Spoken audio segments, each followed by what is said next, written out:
Good afternoon મિત્રો, સ્વાગત છે તમારા બધાનું અમારી યુટ્યુબ ચેનલ નર્સિંગ વાલેમાં। લાસ્ટ વિડીયોમાં આપણે કોમ્યુનિકેશન ભણ્યા હતા। કોમ્યુનિકેશનની અંદર ડેફિનેશન, કોમ્યુનિકેશનના purpose, type of communication and process of communication જે ખૂબ જ ઇમ્પોર્ટન્ટ હતું તેના વિશે આપણે ચર્ચા કરી હતી।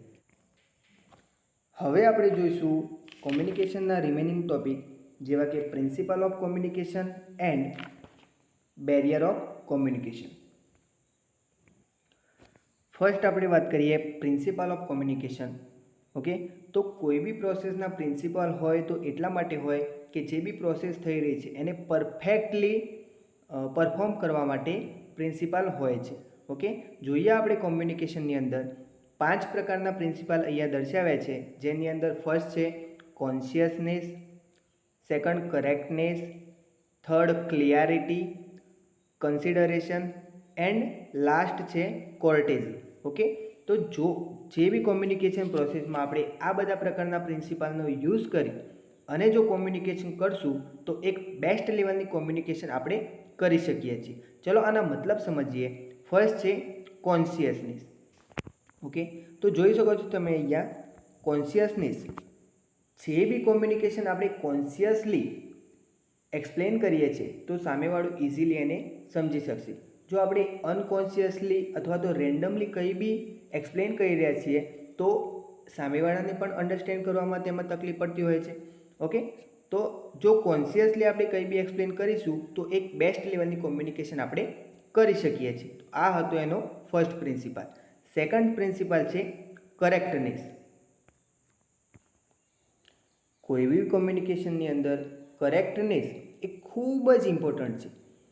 એટલે કે જે બી આપણે કોમ્યુનિકેટ કરી રહ્યા છીએ, જે બી વાતચીત કરી રહ્યા છીએ એ ઉત્તમ લેવલે સાચી હોવી જોઈએ।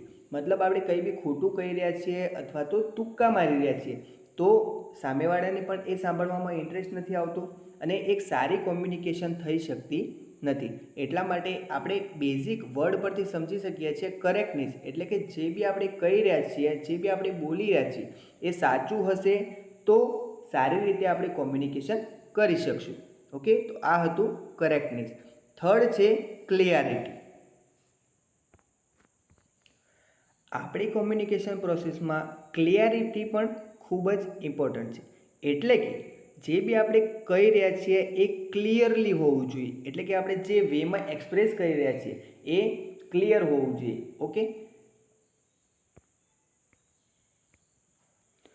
આપણે જે બી એક્સપ્રેસ કરવાના છીએ એ કોઈ બી પ્રકારની ગભરાહટ વગર અને સામેવાળો માણસ સમજી શકે એ રીતે ક્લિયર વેમાં આપણે જો એક્સપ્રેસ કરીશું અથવા તો કોમ્યુનિકેટ કરીશું તો સારામાં સારી કોમ્યુનિકેશન આપણે કરી શકીશું।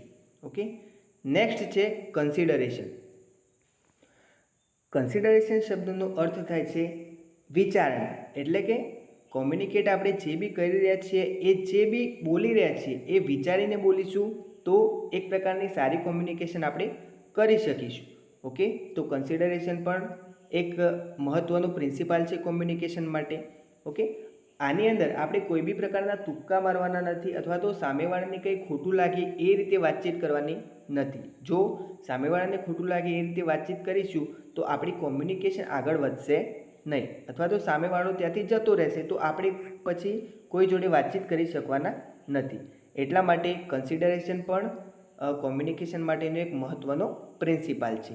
લાસ્ટ વાત કરીએ આપણે કોર્ટેઝી। કોર્ટેઝીનો મતલબ થાય છે વિનય અને વિવેક। જે રીતે આપણે કન્સિડરેશન એટલે કે વિચારીને બોલતા હતા, જે બી બોલી રહ્યા હતા એ જ રીતે આપણે જે બી બોલવાના છીએ એક વિનય અને વિવેક દ્વારા વાત કરવી જોઈએ। એક ઉત્તમ વેમાં આપણે વાત કરીશું સામેવાળા જોડે તો એને આપણા નેચરથી અથવા તો આપણી વાત કરવાની રીતથી લગાવ થશે અને એ પણ આપણા સાથે સારી રીતે વાતચીત કરશે। તો વિનય અને વિવેકથી વાતચીત કરવી એ પણ એક પ્રિન્સિપલ છે કોમ્યુનિકેશન પ્રોસેસનો। એક ઉત્તમ લેવલની જો આપણે કોમ્યુનિકેશન કરવી હોય તો આ બધા પ્રકારના પ્રિન્સિપલ યુઝ કરવા જોઈએ જેથી આપણે બેસ્ટ લેવલની કોમ્યુનિકેશન કરી શકીએ। આશા રાખું છું મિત્રો કે પ્રિન્સિપલમાં તમે બધાને સમજણ પડી હશે। હવે આપણે વાત કરીએ barrier of communication. GNM first યરની એક્ઝામ 23/9ના રોજ સ્ટાર્ટ થવાની છે. તો એક સારી એવી પોસિબિલિટી છે કે જેની અંદર બેરિયર ઓફ કોમ્યુનિકેશન આવી શકે છે. તો એ બેઝ ઉપર આપણે વાત કરીએ બેરિયર ઓફ કોમ્યુનિકેશનની. બેરિયર એટલે કે અવરોધ, કોમ્યુનિકેશન એટલે કે વાતચીત કરવી. તો આપણે કંઈ બી વાતચીત કરી રહ્યા છીએ તો તેમાં બી બહુ બધા ફેક્ટર જવાબદાર હોય છે જે આપણને અવરોધ થાય છે આપણી વાતચીતની અંદર. ઓકે, એના સબ ટાઈપ પાડેલા છે. અલગ અલગ પ્રકારના બેરિયર હોય, જેવા કે લિસ્ટ આઉટ કરીએ આપણે એકવાર. Physiological barrier, psychological and emotional barrier.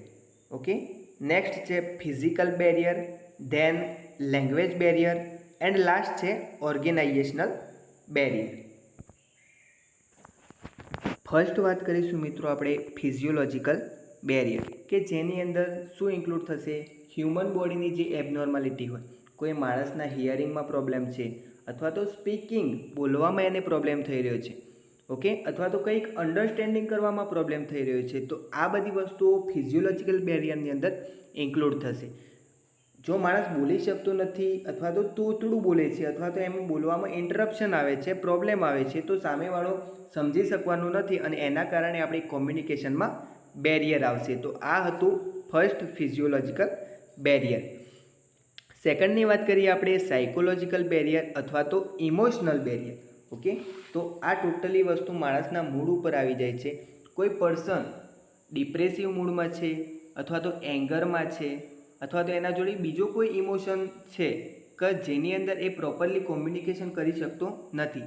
જો માણસ એંગર હશે અને કંઈ કોમ્યુનિકેશન કરશે તો સારા લેવલની કોમ્યુનિકેશન એ કરી શકતો નથી. તો આ પણ એક પ્રકારનો બેરિયર બનતો હોય છે. ઓકે, થર્ડ બેરિયરની વાત કરીએ આપણે તો ફિઝિકલ બેરિયર. ફિઝિકલ બેરિયરની અંદર આપણે વાત કરીશું એવા બેરિયરો કે જે માધ્યમ, ઓકે, કે જેના દ્વારા કોમ્યુનિકેશનમાં પ્રોબ્લેમ આવતો હોય છે. એક્ઝામ્પલ લઈએ મિત્રો, તો જો આપણે કોઈ ફોન દ્વારા કોઈના જોડે કોમ્યુનિકેશન કરતા હોઈએ પણ ફોનનું સ્પીકર ખરાબ હોય, કાં તો નેટવર્ક ઇસ્યુ હોય, જેના કારણે આપણે જે બોલી રહ્યા છીએ એ સામેવાળાને પ્રોપર પહોંચી શકતું નથી, તો એના કારણે પણ કોમ્યુનિકેશનમાં બેરિયર આવતો હોય છે. બીજું ફિઝિકલ બેરિયર વાત કરીએ તો જે આપણે એન્વાયરમેન્ટમાં વાત કરી રહ્યા છીએ, કોમ્યુનિકેટ કરી રહ્યા છીએ, એનું કાં તો ટેમ્પરેચર હાઈ હોય અથવા તો એકદમ લો હોય, તો આપણે અનકમ્ફર્ટેબલ ફીલ કરીશું, એના કારણે આપણે સારી કોમ્યુનિકેશન કરી શકતા નથી. તો આ હતું ફિઝિકલ બેરિયર. ફોર્થ નંબર પર વાત કરીએ આપણે તો લેંગ્વેજ બેરિયર. લેંગ્વેજ બેરિયર એક ઇઝી બેરિયર છે જેને આપણે પ્રોપર સમજી શકીએ છીએ કે આના દ્વારા પણ કોમ્યુનિકેશનમાં પ્રોબ્લેમ આવતો હોય. એવી લેંગ્વેજ કે જે આપણે જાણતા નથી અને એ લેંગ્વેજમાં કોઈ વ્યક્તિ આપણા જોડે વાતચીત કરશે તો આપણે એ જે બોલી રહ્યો છે એને સમજી શકવાના નથી અને જેના કારણે કોમ્યુનિકેશન થઈ શકતી નથી. તો આ હતું લેંગ્વેજ બેરિયર. લાસ્ટ આપણે વાત કરીશું ઓર્ગેનાઇઝેશનલ બેરિયર. ઓર્ગેનાઇઝેશનનો મિનિંગ મેં તમને કીધેલો છે, કોઈ પણ એક સંસ્થા. ઓકે, તો હવે આપણે વિચારીએ કે સંસ્થામાં કઈ રીતે કોમ્યુનિકેશનમાં બેરિયર આવી શકે. ઓકે, તો સમજો એક વસ્તુ, જ્યારે બી કોઈ લોઅર લેવલનું વર્કર ઊંચી ઓથોરિટી સાથે કોમ્યુનિકેશન કરવા જશે તો તે ફ્રીલી વાત કરી શકશે નહીં.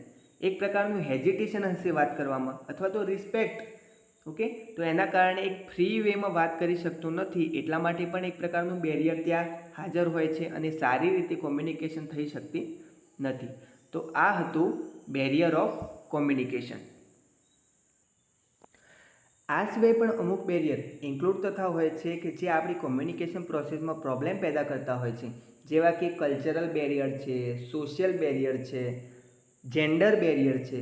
ઓકે, તો આ બધા પ્રોબ્લેમો દ્વારા પણ આપણી કોમ્યુનિકેશન સારી થઈ શકતી નથી. આશા રાખું છું મિત્રો કે પ્રિન્સિપલ ઓફ કોમ્યુનિકેશન અને બેરિયર ઓફ કોમ્યુનિકેશનમાં તમને બધાને સમજણ પડી હશે. એન્ડ તાજેતરમાં જીએનએમ ફર્સ્ટ યર અને એએનએમ ફર્સ્ટ યરની એક્ઝામ નજીક આવી રહી છે, તો મારા તરફથી બધાને ઓલ ધ બેસ્ટ છે. બધા ખૂબ જ તૈયારી કરજો. ઓકે, અને સારામાં સારા માર્ક લાવવાનો પ્રયત્ન કરજો. ખૂબ ખૂબ ધન્યવાદ બધાનો. Thank you. આભાર.